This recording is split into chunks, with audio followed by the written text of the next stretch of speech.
Okay mga bossing, so binuksan natin ngayon yung ating Aerox 179cc. Bukod tanging tumatakbo na 179cc dito sa Oragon GP, dito sa Bicol na karera. Kasi mga kalaban natin, mga 184, 183cc. So sila yung mga The Kings. Okay? So mga kaibigan, anyway, ito po yung champion bike natin. Yung Aerox na 179cc. Nakakadalawang round na to na champion. Pasilip ko sa inyo kung ano yung style o yung diskarte sa recently na pinost ko na video kung paano nyo 100% mapapalapat yung clutch shoe.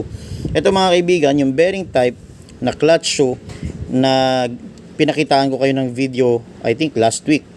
So ngayon ito, isang proof kung paano natin to pinapalapat o tinotono. Okay? So ayan. Ito mga kaibigan is 100% yung lining. Ito yung example ng lining na 100% napapakinabangan. So kung mapapansin nyo po mga kaibigan yan, yung guhit na yan, tumatama yan sa groove ng bell. Okay, so yung iba, kapag nag-set ng clutch shoe at saka ng bell, hindi sinusukat yung gap ng clutch shoe or yung angle ng clutch shoe kapag bumuka sa bell. So ito mga kaibigan, sukat na sukat, kaya po nagagamit natin ng maigi yung power output ng ating 179cc engine.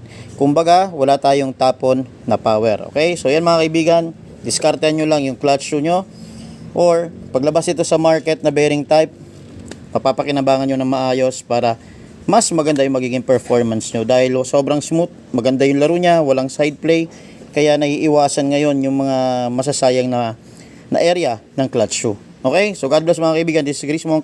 Yan, sana may natulong ako at dagdag knowledge sa inyo ulit. God bless, peace.